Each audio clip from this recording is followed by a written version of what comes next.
आज मैं आपको करवा चौथ की कहानी सुनाऊंगी।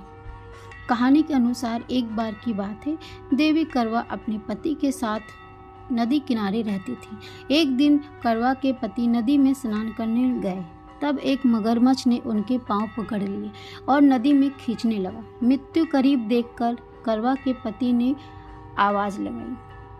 करवा दौड़ दौड़कर नदी के पास पहुंची और पति की मृत्यु के मुख पर देखकर बहुत ही डर गई।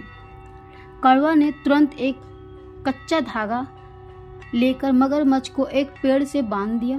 फिर करवा ने मगरमच्छ को कच्चे धागे से ऐसा बांधा कि वो मगरमच्छ टस से मस भी नहीं हो पा रहा था। अब करवा के पति और मगरमच्छ दोनों के प्राण संकट में थे।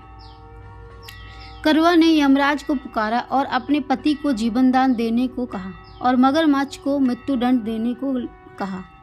यमराज ने कहा, ऐसा नहीं कर सकता क्योंकि अभी मगरमच्छ की आयु शेष है और तुम्हारे पति की आयु समाप्त हो चुकी है। क्रोध होकर करवा ने यमराज से कहा, अगर आपने ऐसा नहीं किया तो मैं आपको श्राप दे दूंगी।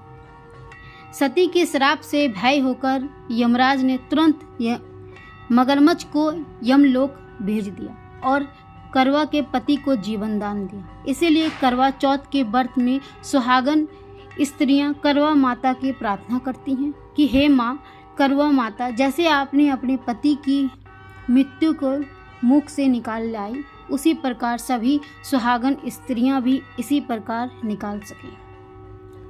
करवा माता की तरह सावित्री ने भी कच्चे धागे से अपने पति को बट वृक्ष के नीचे लपेट कर रखा था। कच्चे धागे में लपेटने से प्रेम और विश्वास ऐसा था कि यमराज सावित्री के पति के प्राण अपने साथ नहीं ले जा सके। सावित्री के पति के प्राण को यमराज को लौटाना पड़ा और सावित्री को वरदान देना पड़ा कि उनका सुहाग हमेशा बना रहे और लंबी बनी रहे।